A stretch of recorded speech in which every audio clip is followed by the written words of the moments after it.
welcome back everyone, General Turney here, coming back with a brand new COC episode, and it is that time of the week again, my friends. It is time for another war episode where we shall be attacking the top 2 players on the enemy team. Now, for those of you that actually missed yesterday's second episode, I was recording, and whilst I was recording, one of my subscribers actually decided to threaten me and said that he was going to unsubscribe. Now, you wouldn't believe it, guys, but the actual subscriber who said this is the second player on the enemy team inside of war, so I'm actually going up against him, and he tried to threaten me, guys, so maybe it's time to kick his butt. Let's see what we can do. We're going to get ourselves into 2 different war attacks. Now, they are not going to be live because I was, like, shaking. I was going to record them live. I started shaking, decided not to. I was a little bit nervous, guys. So we're going to get ourselves straight into the first attack, and you are not going to believe what happened.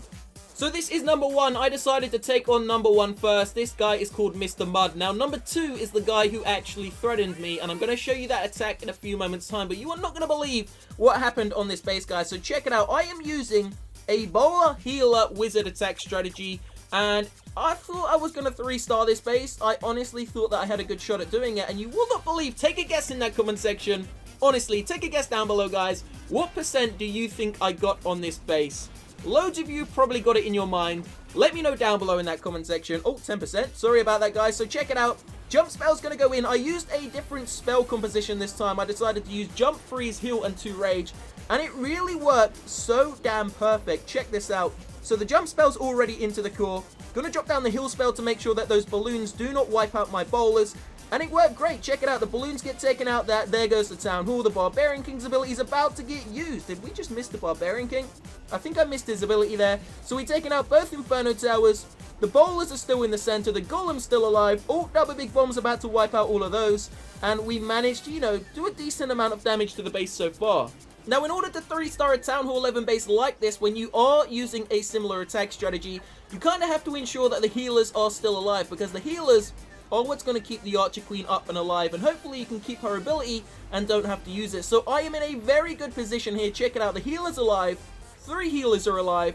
The Archer Queen's still rolling, and of course we still have her ability to use. Now, the Golem is going to be a beautiful tank, and in a few moments' time, the healers are about to get taken out, or one of them will be remaining, but that final healer is actually going to go over to the Golem. Now, there's 1 minute and 30 seconds remaining. We're up to 69% so far, and that is the amount of buildings we have left to take out. So if you haven't yet taken a guess, go down below in that comment section and take a guess of the overall percent I am going to get on this base. As I said, it's going to come very close, and it really is quite depressing.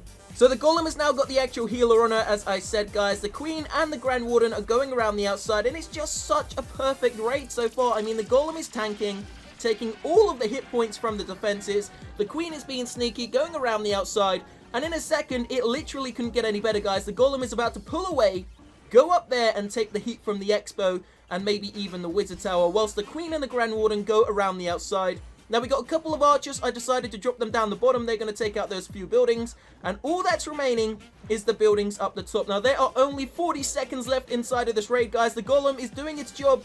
It's taking all of the heat just ahead of the heroes. It pops into 2 Golemites. The Wizard Tower gets taken out. I'm going to have to use the Queen's ability in a few seconds' time, guys. I don't know if I use the Queen's ability too early. She's going to take out the gold storage very quickly.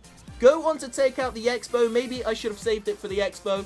But there are only 19 seconds remaining, and there are 5 buildings on the map. The archers are arriving, but they're just a little bit too late. So you guessed right, guys. If you guessed 99%, we got a 99% 2-star on the number 1 player on the enemy team. And I was so depressed because the guy threatened me, and I really wanted to 3-star the base. I also wanted to 3-star the second player, which you're about to see in a few seconds' time. So would you believe it, guys? It ends there, 99% 2-star. We got to walk away with a big L. So although they've been threatening us, guys, saying that they were, going to win the war and all that, giving it all the big talk, no one has actually attacked my base. It appears that they're too scared. Scaredy cats don't want to attack my base. Now, I'm not going to show you my base because, obviously, if they do attack it, there's still 4 hours left of the war. They're going to see where all my traps are. So, come on, guys. Let's see if you can attack my base. So, let's go straight into replay number 2. So, this is the guy that actually threatened me. His name is Chris. If you've made it this far into the video, guys, go down below and say, Chris, you suck. Okay, so check this out. Now, this base is actually a weird one, and I honestly didn't really know how to attack it. I was going to chance it, come in from the bottom there, but then I thought that may be a little bit too predictable, so I came in from the right-hand side, and I decided to funnel in using a balloon and a couple of minions just on this wizard tower, hoping that I could somehow get the golem to go into the center. But instead, I completely forgot about that cannon, and the golem actually ended up veering off. Then I missed the king's ability, and I also misclicked the Grand Warden. I used the Grand Warden's ability way too early, and I just ended up messing up this entire raid. If everything had gone to plan, I would have hoped for a 3-star, guys. We only ended up getting a 2-star, 80%, and I really wanted to 3-star this guy because this guy is the one that threatened me. So check it out. We are going to use the rest of the bowlers. They're all going to funnel into the center. Everything went well apart from the golem. The golem decided to veer off onto the wrong side. Grand Warden's ability, I honestly just misclicked that. Did not mean to do that. And I just, you know, completely messed up the raid from this point on. So we're going to drop down the second raid spell, the heal spell. Drop down the free spell on, of course, that multi-target Inferno Tower. The Town Hall is kind of situated in a weird position, and as long as I can take it out, then it was okay. We did still secure a 2-star on the number 2 player, but in all honesty, guys, I was hoping for 3 stars on number 1 and number 2, because I know I could have done it. Just wasn't really my day. So the bowlers are about to take out the Town Hall. As I said, I missed the King's ability. He died over there, sleeping with the fairies. The Archer Queen decided to go down the bottom, therefore she wasn't getting healed by the healers. All in all, the funnel was terrible. The Golem made me a little bit mad. And the bowlers kind of just wasted away. So check out the amount of traps there.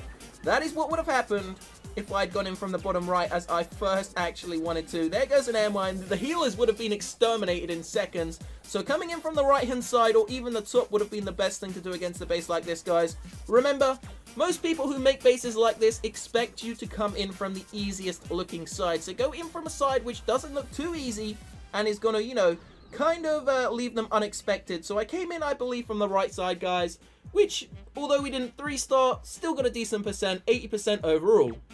So as I said, no one has attacked my base, so we are still waiting to see if one of them actually, you know, attacks my base, guys. Now, if you can go ahead and drop a like on this episode, if you do want to see some more war videos, some more raw attacks, that would be much appreciated. We're going to get ourselves into a live attack now, guys. We are at 4,326 trophies. We're very close now, actually, to the Titans 2 league, so we may as well, you know, try and get there within the next couple of hours. I haven't really been trophy pushing that much over the last few days. I've been playing the Baby Tony account a little bit, just making some cool bases on that. So stay tuned for that, guys. There will be a second episode coming in, you know, maybe 3, 4, 5 hours time, which is going to be something a little bit different. So we're going to look for a live attack. We'll be back, and oh, here we go, straight onto this. You know what? Let's just take this on straight away. So we've got the army ready to go. We're going to come in. Where should we come in from? I'm going to come in from the bottom here, guys. So we're going to come in right from here. Going to drop down the earthquake spells. Hopefully we can break open those 2 compartments. Yes, we can. Giant's going to go in over there. There goes Queen, Grand Warden, and of course a nice little funnel on the Wizards. There go the Wall Breakers, guys, and then the actual, the Bowler's going to go in just behind with the Barbarian King, and then in with the healers. So we're going to drop down the Rage spell, pop the Grand Warden's ability nice and early before the Eagle Artillery lands, dropping the Freeze spell. Whoa! Gonna need to freeze. Oh, we dropped the freeze spell in way too early there. We're gonna use the King's ability though. Here we go, guys. Bowler's hopefully gonna tear up the center of this base. Loads of big bombs going off though. We need these healers to get in there, keep the Bowlers and of course those Giants alive. So second Inferno Tower should go down in a couple of seconds. We're closing in on that second star already. The Archer Queen is swung around on the right hand side. Gonna pop the Queen's ability very early here to get some of these extra percentage points. So we're up to 57%, guys, but we are looking for a 70% 2-star in the base. I want to walk away with a 100% loot bonus. The Archer Queen's about to go down. Does not look like we are going to be securing a 70%, but let's just wait and see what happens. The Grand Warden's still alive in the center. He's got a healer on him, so he could do this. If he takes out the Expo, it's gonna be close. So we're up to 65% so far. Grand Warden just needs to take out these air sweepers. There goes the first one. He's going to swing round to take out the air defense here. Okay, he is getting hit by the mortar, but of course, the mortar isn't going to take out the Grand Warden. We got an archer on the air sweeper. That's going to pick us up an extra percent. Can we get 70%? Let's see. It's going to be close. There's 68. Whoa, check it out, guys. Okay, Grand Warden's going to look onto the actual elixir storage, so this is going to be very close. So don't forget, if this is the first time you are seeing the channel, please make sure to subscribe, guys. We post 2 COC videos every single day. My name, of course, is General Tony. I will be bringing you all the new update information and, of course, any sneak peeks or, you know, leaks that come out over the next couple of weeks leading up to Christmas. Every single Christmas, COC has a massive update, so I'm hoping that this year is going to be no different. So there we go, one more shot from the Grand Warden and we can end it 70%. Wasn't really expecting that. Another 8 trophies and that's going to take us to a total of 43-34 so far. So only 66 away from the Titans 2 League. Then we can slowly make our way up to the Legends League. So we do have some loot, guys. We are going to spend that maybe in the next episode. I'm going to continue to farm and, of course, trophy push over the next 2 hours. So I will see you very shortly in a couple of hours' time for the second video. Stay tuned to the channel, guys. Have a great Monday. Peace out.